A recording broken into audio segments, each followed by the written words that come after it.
Hello, and welcome to this cooking class. Presentation on creating communication skills. Communication skills are important components of your teaching, and you should be purposeful and intentional when planning the communication skill.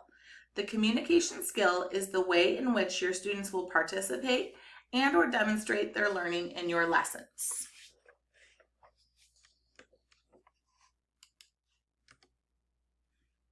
When you first think about communicating, many people are reminded of the classic speech or communication model of a speaker, message, and receiver. When framing the context of education, others may think of wait time, eye contact, devices, visuals, nonverbals like gestures or hand raising, the actual writing students will do, spoken and verbal language, the tone, questions, timing, vocab, or even how your students will participate. Many of these words that popped up in your brain can be related to creating a communication skill in various ways. Communication can be defined and thought of as the receiving and conveying of information, meanings, concepts, or feelings. Communication includes language, both verbal and nonverbal, expressive and receptive, and initiative or responsive.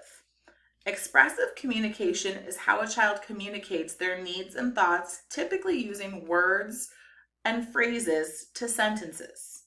Receptive communication is how a child understands the language. They may be able to demonstrate this by performing a request you make in order to demonstrate their understanding. And in our context, curriculum-related communication is the means by which the learners develop and express content understanding related to the learning goal and lesson objectives. It can focus on understandings or interpreting communication or on its actual use.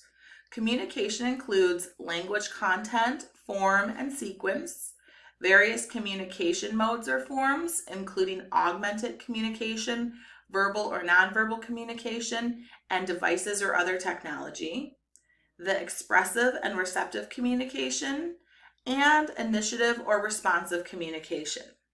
Communications can range from nonverbal signals or one-word answers to paragraphs, essays, and laboratory reports, depending on your learner's developmental needs and the learning goal.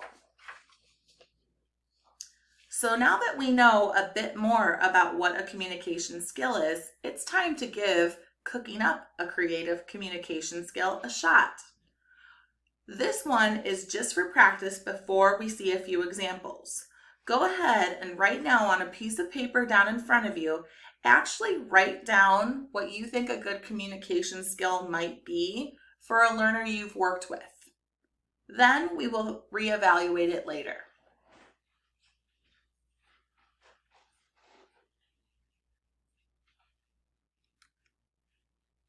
Just like cooking, by following a few easy steps in a recipe, you can create a masterpiece. First, think about what sounds good and what ingredients you already have. Meaning, what is the learning goal you are working on? What are the strengths and needs you already know about your learner? Then, think of one important expressive or receptive communication skill the learner will use in order to participate in learning tasks or demonstrate their learning related to the learning goal you already created. Some examples are listed here. Great job giving that a shot. Let's learn a bit more and then you can evaluate your meal and see if you want to make any changes to your dish. When creating your communication skill, it's as easy as following a recipe. First, you identify one important expressive or receptive communication skill that the learner will use in order to participate in the learning tasks or demonstrate their learning related to the learning goal. We'll call this your key ingredient. Next, you must identify and describe how you plan to support the focused learner in understanding how to use the communication skill.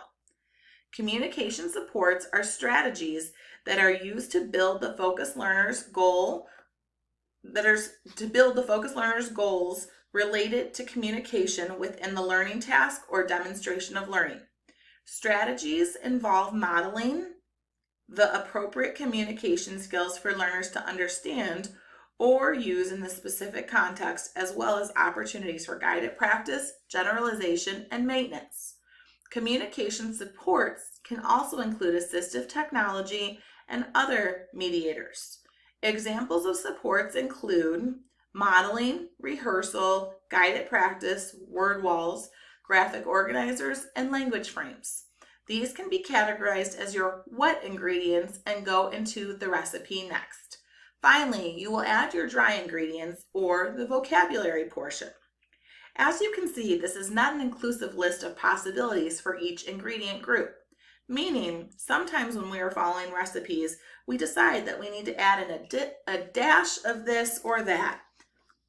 It could be a needed flavor, like a cultural component, to appeal to our guests. It is important that the learning goal of your lesson and communication skill are aligned and related, but not the same. Most learners will be engaged in an academic curriculum-related communication, also as known as academic language, while learning the language of the discipline, including how language functions, vocabulary, discourse, and syntax are used to access and express knowledge. Some learners will be engaged in functional academic curriculum-related communication, like applying academic skills such as reading, writing, speaking, listening, knowledge of community structures in a community setting or to daily living.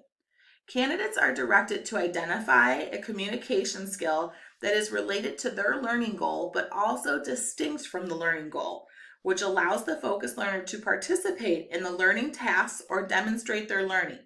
Here are some examples of learning goals and corresponding communication skills. As you can see, none are copy and paste or exactly the same, but always related.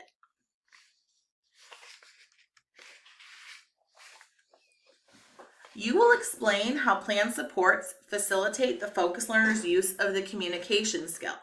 The identified supports and explanations should be specific to the focus learner's use of the communication skill to demonstrate learning or participate in the learning tasks. Plan supports have been added to these examples.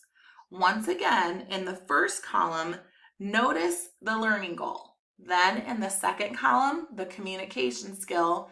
And in the third, the identified communication supports that are specific to that skill. Once again, notice the related alignment between this learning goal and communication skill, and then how those plan supports help to complete the communication skill and learning goal.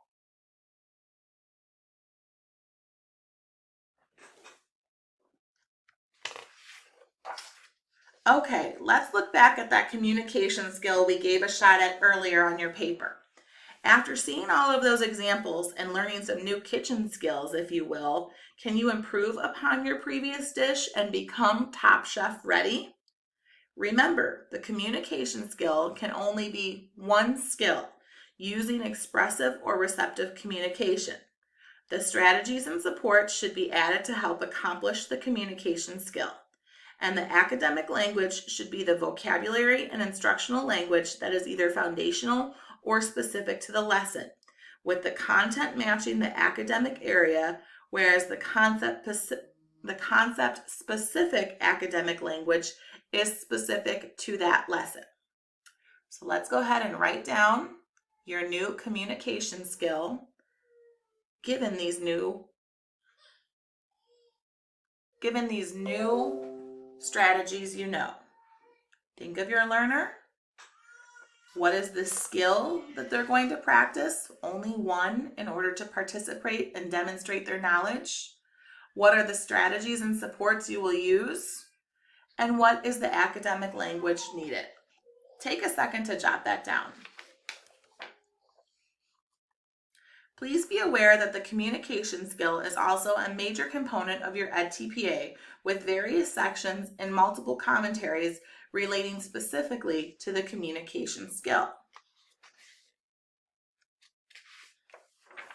I encourage candidates to utilize these suggested communication skills bolded in this portion of the EdTPA as a starting point or sentence starters to help you narrow down your ideas when you are first beginning to cook up your communication skills.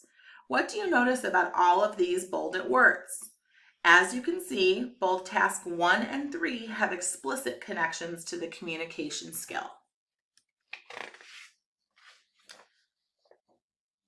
Like any great chef, you will plan out your grocery list and what you need before you make your recipe, aka you will complete a pre-approval process where you brainstorm your communication skill, uses for the skill in the instruction, the vocabulary you will utilize, and the instructional supports you will incorporate before you complete your EdTPA. Finally, your communication skills will also be incorporated into every lesson plan you write. On your plans, you will add the academic language utilized in that lesson, the communication skill you are incorporating, and the strategies and supports that can be found in the plan to help whip up the best, most effective, and educational communication skill possible and teach your learners. Voila! What a masterpiece, chef! Utilize these resources and you too can become a top chef. In case you were wondering who is narrating this video, I added in a picture of myself here in the red dress.